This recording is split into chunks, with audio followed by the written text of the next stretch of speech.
ईरानी संसद के स्पीकर कालिबाफ का दावा सामने आया है। ट्रंप ने 1 घंटे में 7 दावे किए हैं।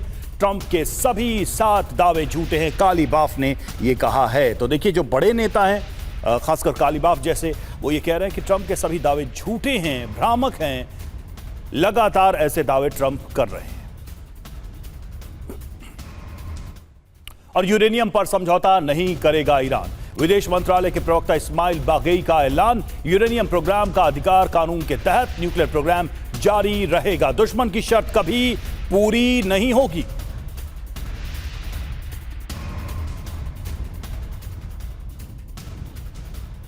और ईरान ने ट्रंप के दावों को गलत बताया है। ईरान अमेरिका को यूरेनियम नहीं सौंपेगा। ईरानी विदेश मंत्रालय के प्रवक्ता बागई का बयान।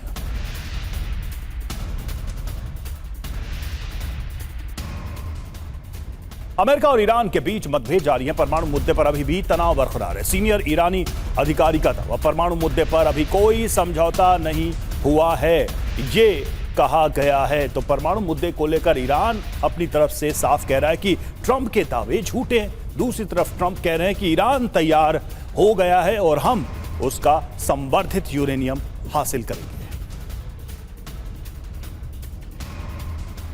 तो देखिए, न्यूक्लियर पर ईरान का क्या जवाब आया है, ये आपको हम बताते हैं। सबसे पहले ट्रंप के दावों की बात करें।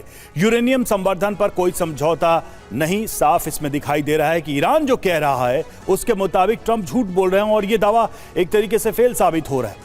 ट्रंप का जो दावा है वो कैसे, देखिए, दूसरा दावा, न्यूक्लियर प्रोग्राम पूरी तरह से बंद नहीं होगा, ये ईरान ने कहा है। मतलब ट्रंप का ये दावा भी यहां पर फेल दिखाई दे रहा है। अभी बयानों के हिसाब से देखें तो मौजूदा यूरेनियम स्टॉक नहीं हटाएंगे, यह भी ईरान ने कहा है। और यूरेनियम साइट्स को नष्ट नहीं करेंगे, ईरान ने यह भी कहा है। ट्रंप के दावे के विपरीत 20 साल तक यूरेनियम संवर्धन नहीं रोकेंगे, ये ईरान ने कहा है। और यूरेनियम मिशन नॉन नेगोशिएबल है, इस पर कोई बातचीत होगी ही नहीं, कोई शर्त हम नहीं मानेंगे। एनपीटी कानून के मुताबिक यूरेनियम संवर्धन हम कर रहे हैं, यह भी ईरान ने कहा है। ईरान की दलील क्या है? परमाणु हथियार बनाने का इरादा हमारा नहीं है, यह बार बार ईरान की तरफ से कहा जा रहा है। यूरेनियम संवर्धन राष्ट्रीय संप्रभुता का मुद्दा है, यह भी ईरान ने दावा किया है, दलील दी है। ट्रंप की गैर वाजिब सभी शर्तें नामंजूर हैं, यानी कि हर वो शर्त जो लॉजिकल नहीं लगती है ईरान को, वो कह रहा है कि उसे हम मंजूर नहीं करेंगे।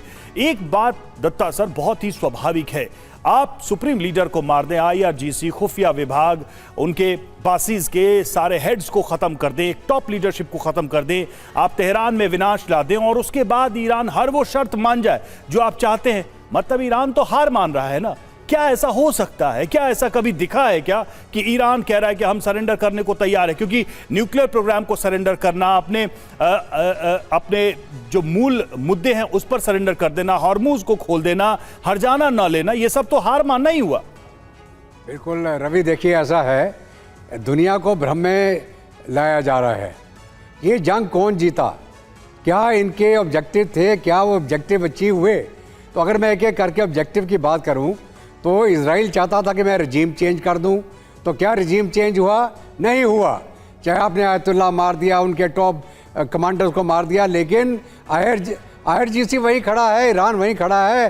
45 दिन की जंग लड़ने के बाद अपनी शर्तों के ऊपर उन्होंने सीज़ फायर किया अभी, और वो शर्तें भी अभी जो लेबनान में सीज़ फायर होना था उसको भी मनवा लिया। इजराइल को रुकाया वहाँ पे कि लेबनान के ऊपर हमला अगर बंद होगा तो तभी हम हॉर्मुज को खोलेंगे। दूसरा मुद्दा क्या था अमेरिका का, कि हम बम नहीं बनाने देंगे ईरान को। तो क्या ईरान ने अपना न्यूक्लियर जो प्रोग्राम था उसको बंद कर दिया? अभी तो बातचीत होनी है, सोमवार को पता चलेगा इस्लामाबाद में क्या निकल के आता है। मेरा ये मानना है ईरान कभी भी अपना न्यूक्लियर एनरिचमेंट बंद नहीं करेगा। अगर मैं न्यूक्लियर एनरिचमेंट की बात करूं, 90% एनरिच होने के बाद ही एक न्यूक्लियर बम बन सकता है। 60% का जो अभी जहां तक ये पहुंचे हैं वो मेडिकल यूज़ के लिए आता है। आयतुल्लाह खमेनी ने पहले ही फतवा दिया था कि हम न्यूक्लियर बम नहीं बनाएंगे। अभी भी ईरान वही बोल रहा है कि हम न्यूक्लियर बम नहीं बनाएंगे। हम एनपीटी के तहत जितने सेफ गार्ड हैं उनको हम मानने को तैयार हैं। अगर कल को ईरान बोल दे हम सब एनपीटी से निकलते हैं, उसमें प्रावधान है 3 महीने का नोटिस दे के आप एनपीटी को एग्जिट कर सकते हैं, जैसे नॉर्थ कोरिया ने 2003 में किया था। उसके बाद उसने अपना न्यूक्लियर बम बना लिया। तो अभी जहाँ तक ईरान का सवाल है वो सब एक तरह से जीती हुई जंग है उसकी। हो सकता है कि नुकसान हुआ उसका, उसकी एयर पावर कम होगी, नेवल शिप डुबा दिए, लेकिन स्ट्रेट ऑफ हॉर्मुज़ जो 1800 किलोमीटर का एक बॉर्डर बनता है, जो समुद्री बॉर्डर बनता है पर्शियन गल्फ और हॉर्मुज़ का, उसके ऊपर ईरान का पूरा कब्जा है। और अगर मैं बोलूँ साहब ये 10,000 फौजी लेके क्या अमेरिका कब्जा कर सकता है 1800 किलोमीटर के ऊपर? सवाल ही नहीं उठता। अगर कोई आर्मी का जो जिसको एक्सपीरियंस हो, जी। स्ट्राइक कोर 75,000 की एक कोर होती है, तब जाके हम एक किसी सेक्टर के ऊपर ऑफेंसिव में जाते हैं। तो आप 10,000 ट्रुप लेके क्या करेंगे? लेकिन सर ये बात तो जरूर है कि इतना कुछ होने के बाद अगर बातचीत के टेबल पे आ रहे हैं और दूसरी बार आ रहे हैं, इसका मतलब यह है कि ईरान भी अब चाह रहा है कि युद्ध उसे नहीं लड़ना है, उसे अब इस जंग को रोकना है। यानी कई सारी शर्तें जरूर होंगी जो वो अमेरिका की होंगी, जो कंसीडर ईरान कर रहा होगा, और अमेरिका भी निश्चित तौर पर कुछ वे आउट तो दे ही रहा है ईरान को, तब वो बातचीत के टेबल पे आ रहे हैं।